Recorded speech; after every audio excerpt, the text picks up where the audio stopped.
उसका भी धन्यवाद देते हैं सर के। पहली दफ़ा हमारे मध्यप्रदेश में एसएससी की टीम जो यहाँ पर पहुँची, पहली दफ़ा आपने देखा है, वो भी अच्छा जगह है कि एसएससी साहब ने टाइम टू टाइम उसका किया और आपकी तरफ से भी वो टीम भेजी गई थी सुबह से और मौके पर पहुँची। और हम उम्मीद करते हैं कि आइंदा भी इसका हफ्ते के बाद आपने इतने दूर दराज एरिया में जो अपना विजिट किया, दुगुन निवासी हार्दिक दिल से आपका स्वागत करते हैं।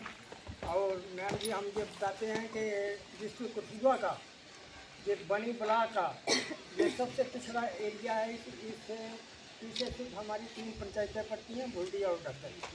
ये ब्लॉक दुगुन आ गया, उसका पीछे जो लास्ट गाँव है वो है लोआंग, और दुगुन का ये लास्ट जो है ये दुगुन है। तो हम इसी वजह से यहाँ पर एकत्रित हुए। हमने सुना कि मैम साहब यहाँ पर आई हैं और आपने जो टाइम दिया हमें मिलने का, हम इसका भी तहे दिल से आपका शुक्रगुजार करते हैं। हमारा एरिया जो है ये बहुत फार फलंग है और शायद कुछ समय से ये जो जम्मू कश्मीर के हालात हैं इसकी वजह से भी कुछ डिस्टर्ब था, लेकिन अब आस्ता आस्ता उस जहाँ काम कर रही है हमारे साथ ही, जहाँ पर अब आर्मी का एक यूनिट आ गया है, तो इससे अब लोगों में कुछ वो राहत की सांस आई है। और हम उम्मीद करते हैं कि जैसे हम मिलकर आपस में ये काम चला रहे हैं, इससे हमारे लोगों को बहुत अच्छी राहत मिलेगी और ऐसा ही काम करते रहेंगे। तो मैं जैसे हमारे डीएसपी साहब जहाँ हमसे मिलते रहते हैं और जो भी हमारे पास इन्फॉर्मेशन होती है हम इनके साथ भी साझा करते हैं और ये हमारे साथ भी साझा करते हैं। और आइंदा भी हम आपको ये वचन कि हमें कोई ऐसी वैसी कोई बात खुफिया तरीके से या ऊपरी तरीके से साझा करते रहेंगे। और हमें उम्मीद है कि ये सिक्योरिटी फोर्स हमारे पूरा काम करते रहेगी। इसके साथ ही मैम जी, मैं आपको याद दिलाना चाहता हूँ, तो चलो हमने स्कूल वाले से भी रिक्वेस्ट की थी, तो इन्होंने भी अपनी तंगी को झेलते हुए हमारी बिल्डिंग का टेंडर हो चुका है, जहाँ पर उसका काम स्टार्ट हो, उसका काम जो है वो कुछ दिन पहले आज के निशानदेही को ठेकेदार भी आ गए, लेकिन थोड़ा सुस्त चल रहे हैं, उनका थोड़ा अच्छा हमारे साथ काम है। और मैं तो यही अपना भाषण समाप्त करूँगा कि आपको तहे दिल से हम मुबारक देते हैं कि आपने जो भी जहाँ पिछड़ी हुए इलाके में किया। धन्यवाद। किसी को अगर कोई बात रखनी है फिर मैं 2 मिनट। हाँ वो भी हो गया, वो हो जाएगा। वो पुलिस आउटपोस्ट है, दूसरा ये बता जर्नल है वो मैं वो कहूँगा यहाँ के ये गरीब आवाम है, ये जो लड़की है इसके हस्बैंड की मर्डर हुआ है।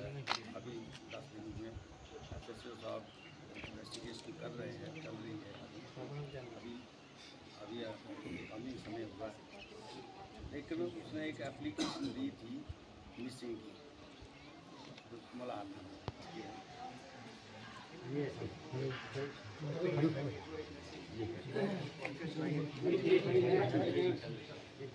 मिलिटेंसी वाले जितने भी मिलिटेंट घूम रहे हैं यहाँ पे, उनसे सुरक्षित रखें, तभी उनको वो वेपन दिए गए।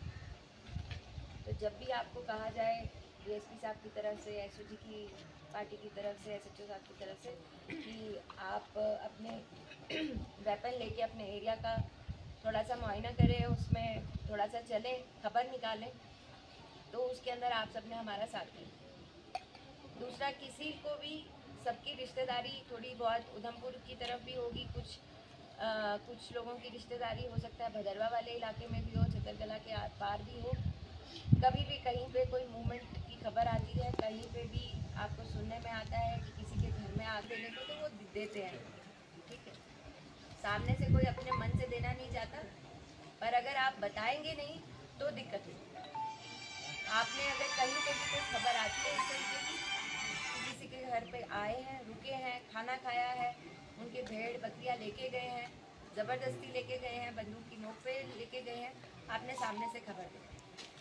आपसे मैं यही उम्मीद करती हूँ कि खबर आपके इस इलाके से हम लोगों को आएगी, बस इस कीजिए। डिपार्टमेंट आपकी खबर के ऊपर कोई ऑपरेशन हो जाता है, वो मिलिटेंट मार गिराए जाते हैं, तो आपके पूरे गांव का भी इसमें भला होगा, क्योंकि सरकार उस VDG को जो अभी अगर अनपेड चल रही है वो पेड कर देगी घोषित।